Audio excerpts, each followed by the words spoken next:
most important focal point for everything we talk about this General Assembly is the budget. As you know, we had a large, many multi-billion shortfall last year and a $1 billion shortfall this year.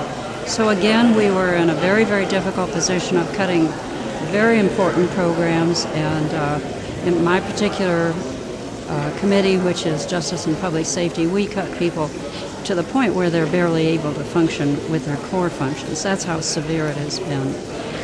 And we're hoping that the revenues in the economy picks up, because we also have very big concerns about next year when we do not have the federal stimulus money.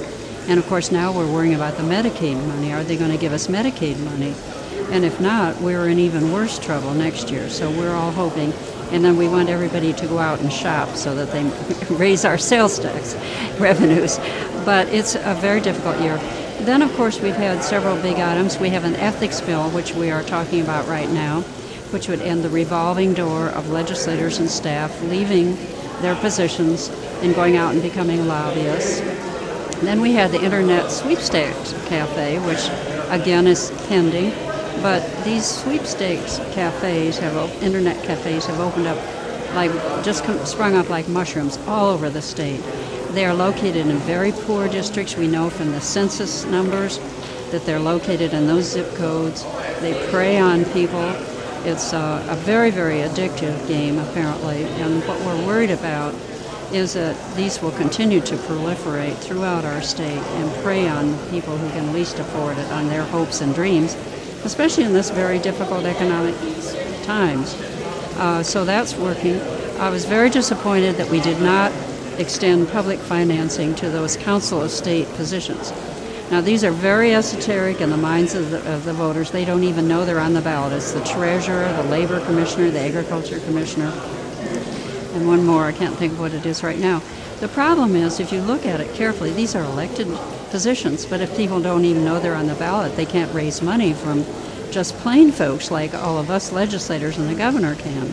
So what happens is the people they are regulating, in the case of the treasurer, it's the investment managers, the investment funds. They're the ones who fund the campaigns for the treasurer. That's very bad. Same is true of labor commissioners. The big business or possibly unions are funding those campaigns. So that's a very important thing. I was very disappointed that that will not be taken up.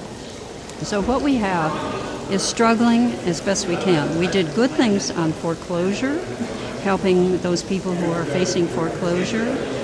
We did a number of things in that area that are very important. So what we have is a very mixed bag of trying to help our citizens who are suffering the most and not cut too much. We've got big problems in mental health that we have to take care of. We got problems throughout the healthcare system. But I think the best thing that's going to happen now is that the healthcare reform on the national is going to help our citizens. Those children who are, young people who are under 26 will now be covered under their parents' plan. We can no longer cut off funding for people with pre-existing conditions, and all of that is being incorporated on the state level. So I think that we've done really good things for our citizens where we can, but we're struggling. Well, this session has been at a very hurried pace. It is our short session, which we try to crunch everything down within a few months. It's a busy time for us as legislators.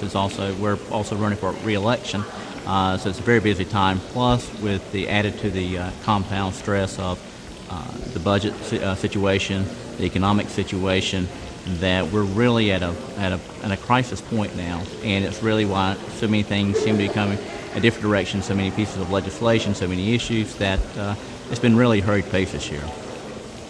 Well, it's been a difficult session, and it's been a quick session. It's been very difficult because we have a budget deficit and we have so many needs in the state as we're coming out of the recession. And so a lot of hard decisions have had to be made.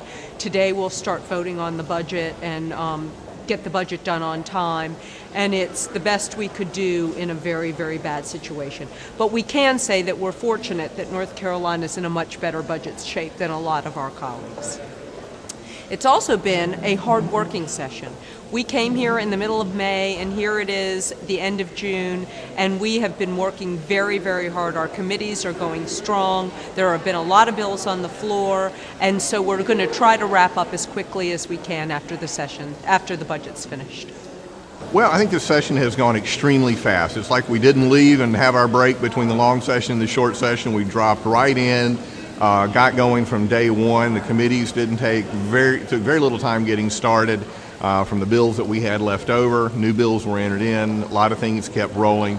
It has been a very, very fast pace. I knew that, but it's much faster than it was last 2 years ago in the short session.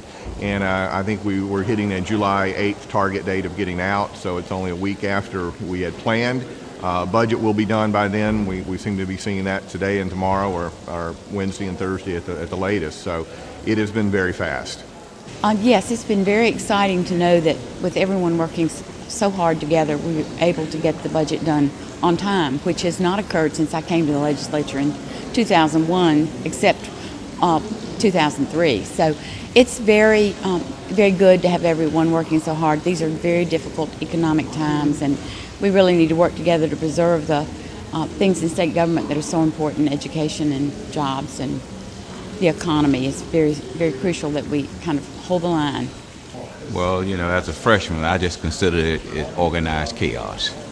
I'm real impressed with what we were able to do in such a short period of time. We had a deficit we had to fill.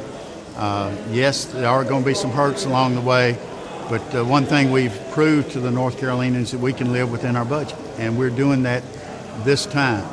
As you know, I chair Transportation Appropriations. I've been extremely concerned about that, but now we've established the North Carolina Mobility Fund, which will speak to the big needs and urgent needs throughout our state.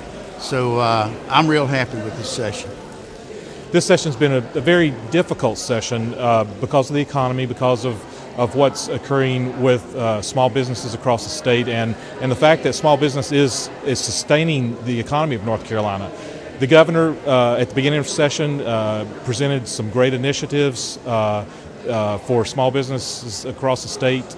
When the House budget came out, there were a lot of good initiatives to help small businesses, as well as the Senate budget. Reading through the conference report that they're going to vote on today, it was very difficult for them to come to an agreement on what money-wise, what they could have to help small businesses. So NFIB is a little disappointed in what the session will end up doing to help small business, but we also understand the predicament that the legislators are in. And having been a legislator, I certainly understand what they have to go through when there are budget deficits.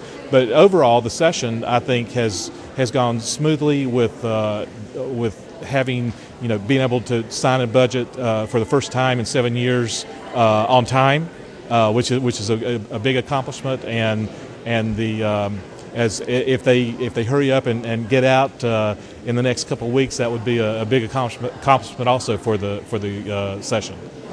Well, I think this session has gone very well considering the state of the economy. I think we've done well by education, both higher education and public education. I think we've done well by Health and Human Services because these are our two biggest agencies. And overall, I believe we've come up with a budget that is going to be of benefit. We've done some things to create some additional jobs. We hope that next year is going to be better, but overall, I'm pleased with what we've done considering the circumstances.